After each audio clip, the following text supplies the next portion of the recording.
Olá, família militar, família brasileira. Estamos ao lado do excelentíssimo senador da República Federativa do Brasil, o senhor Paulo Paim, do PT do Rio Grande do Sul. Senador, somos da família militar e da TV Militar e da Rádio Sentinela do Brasil. O que é que o senhor vê diante da MP 2215 de 2001 tem sido a causa da grande indignação e insatisfação entre os povos militares e famílias, os militares da reserva e da ativa? Esta previsão para a votação dessa importantíssima medida provisória, o senhor já tem uma base? Olha, eu estive com os líderes do movimento dos militares, da Marinha, da Aeronáutica, do Exército e também os que estão ativos e os inativos. Marquei uma reunião com o presidente Renan Calheiros, depois de ter realizado já 2 audiências públicas para debater esse tema, e a gravidade da situação é inegável. E entendo como justa, muito justa, as reivindicações que os militares que defendem a nossa pátria, né, estão apresentando. Apresentamos o pleito de reivindicação ao presidente Renan, como também tivemos no Ministério da Defesa, né, apresentando o mesmo pleito. Até o momento não houve retorno ainda para nós e nem para a categoria. Então a nossa intenção é caminharmos para um outro encontro e traçar novas metas para que essa questão seja resolvida. Ok. Senador, diante dessa visão toda do senhor, o que é que o senhor nos informa? Será que há uma falta de interesse do Congresso Nacional em aprovar a medida provisória que está há cerca de 13 anos no Senado Federal? Como o senhor sendo um defensor dessa causa, o que é que o senhor pode nos informar em prol da categoria?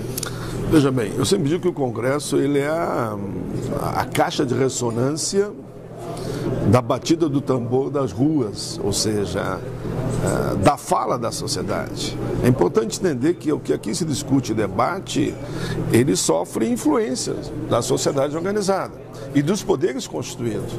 O judiciário influencia aqui dentro, influencia, não tem como não dizer.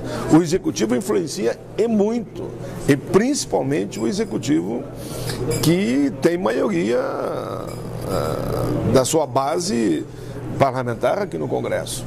Por isso que quando a gente olha para o Congresso, é preciso que a gente olhe para os poderes constituídos. E eu aprendi nesses meus cerca de 30 anos já aqui no Congresso Nacional, de que é fundamental a pressão. Se não houver uma pressão articulada, negociada, com as forças que buscam a aprovação, por exemplo, desta medida provisória que está aqui há tanto tempo, né? Há 13 anos. 13 né? anos. 13 anos conseguindo, não acontecerá. Por isso que eu sempre oriento ao setor da sociedade que me procuram que a pressão é fundamental aqui. Foi assim que aprovamos o Estatuto da Igualdade Racial de minha autoria, o Estatuto do Idoso, a política do salário mínimo. Estamos aqui para aprovar agora o Estatuto da Pessoa com Deficiência também, de minha autoria. Essa luta que foi para não deixar piorar a lei dos motoristas e caminhamos para aprovar o Estatuto do Motorista, mas tudo só acontece com pressão. Então é preciso sim, e por isso eu respeito muito, inclusive, o movimento que fizeram as mulheres dos militares, que também me procuraram. E como soldados, cabos, enfim, todos os setores me procuraram. Eu tenho dito que eles têm direitos e deveres.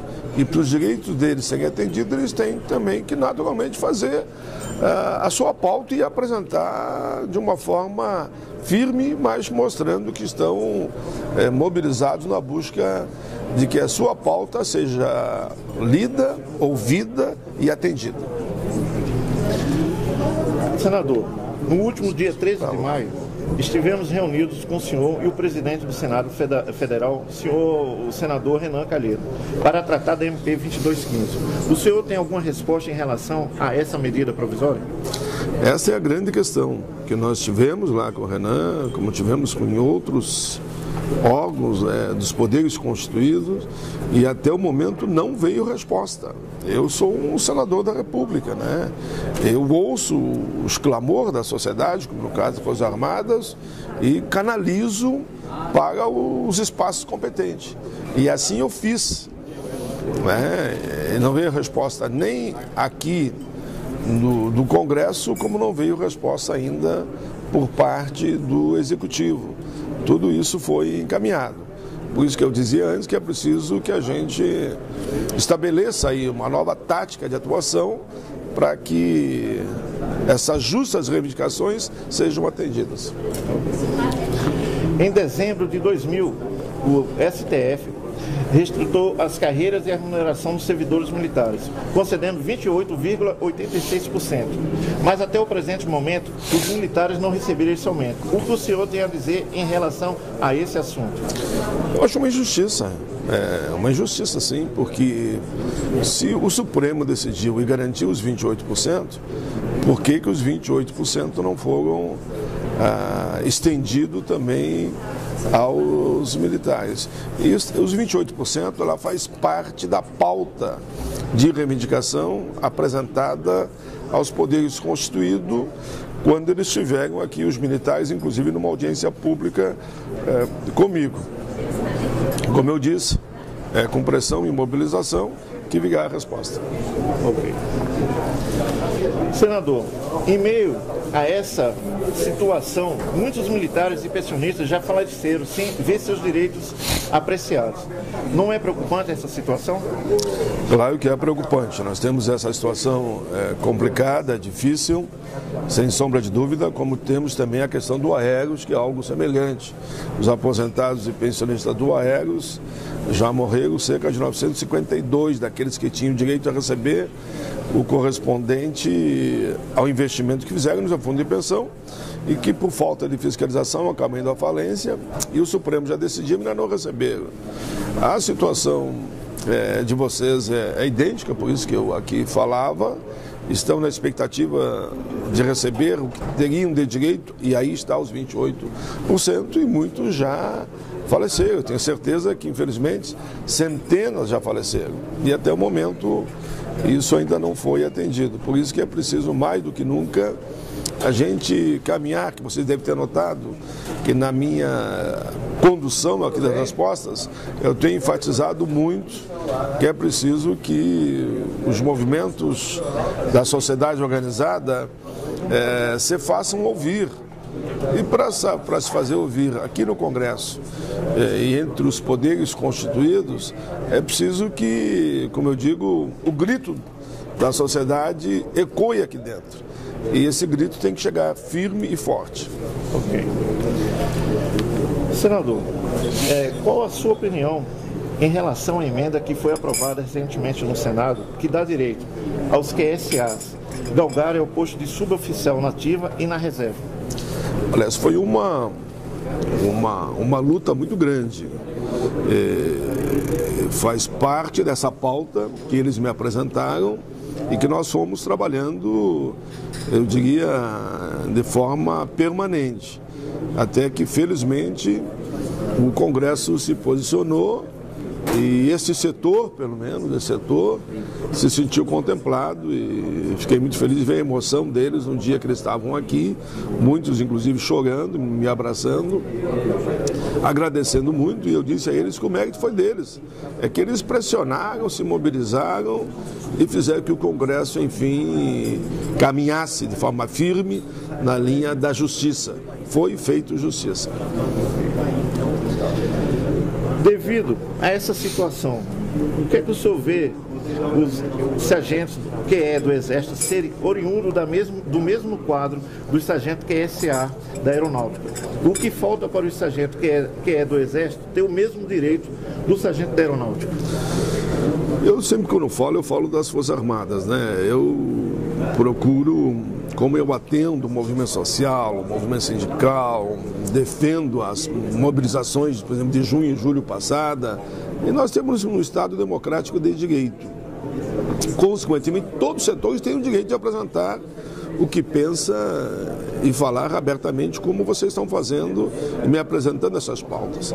Esta aqui é uma reivindicação mais do que justa, tem todo o meu apoio para que se estenda esse benefício, porque vocês que fazem tanto pela nação, pela pátria, que dão a sua vida, são deslocados pelo país todo e até em nível internacional, é preciso que se olhe com carinho, porque é dando a vida para salvar a vida dos outros, né? Eu respeito muito essa posição dos órgãos que fazem a segurança nacional, inclusive das nossas fronteiras. Como alguém já disse, né? Deu um problema na favela, chama a Força Armada. Deu um problema nas fronteiras, chama as Forças Armadas. Quando a droga sai totalmente do controle, chama as Forças Armadas. Então são sempre, deu um problema de catástrofe, chama as Forças Armadas. Como a gente reconhece o papel fundamental, inclusive de defender a democracia, né? Dos poderes constituídos, todo mundo sabe que a democracia é fundamental. E por isso eu entendo que esta justa reivindicação, ela é fundamental e nós temos que fazer esse movimento que eu listei desde o início aqui da minha fala, de que essa pressão organizada e democrática chegue efetivamente nos palácios de Brasília e vocês possam ver seus direitos assegurados. Da Prafa em criar esse sistema de comunicação, tanto via TV como via rádio. Acho excelente, meus cumprimentos a todos aqueles que gerenciam esse sistema de comunicação. A comunicação hoje é como que o quarto poder, né? Executivo, legislativo e judiciário. E a comunicação ela chega aos lares de todos os brasileiros de uma forma ou de outra. Então o sistema de rádio, de TV, de informação, as redes sociais, né? Que eu sei que vocês caminham nesse sentido para ter uma rede organizada em todo o Brasil. Isso é muito bom. É bom porque vocês têm que expressar o que pensam, o que querem, para que ninguém diga: não, mas a gente não sabe o que eles pensam. Sabem sim, e aqui esse veículo cumpre esse papel fundamental. Eu só posso cumprimentá-los, oxalá outros setores da sociedade entendam a importância da comunicação, que é o que vocês estão fazendo nesse momento, democraticamente, com muito equilíbrio e com muita justiça, mas querem expressar a sua opinião, que é mais do que legítimo.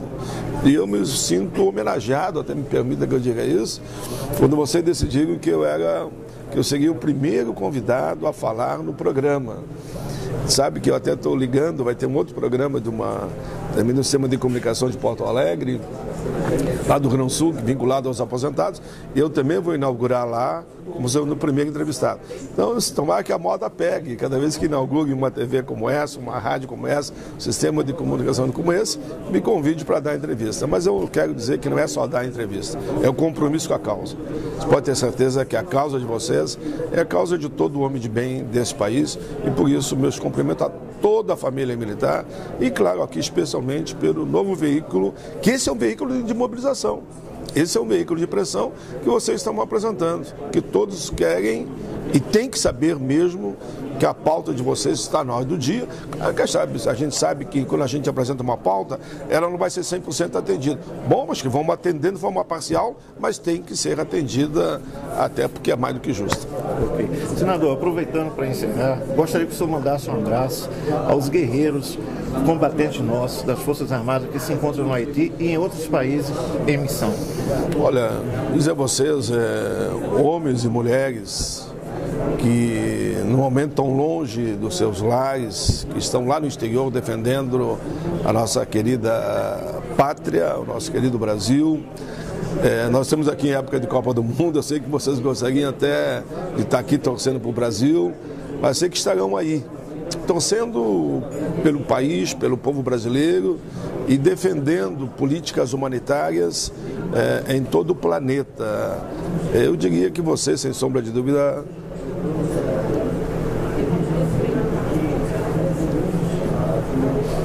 são nossos heróis. Dê uma trancadinha aqui, porque eu respeito muito a luta de vocês. Obrigado, o senador, mais uma vez, grato e emocionado. Isso é o Brasil, isso é a nossa vida e viva os guerreiros brasileiros. Valeu.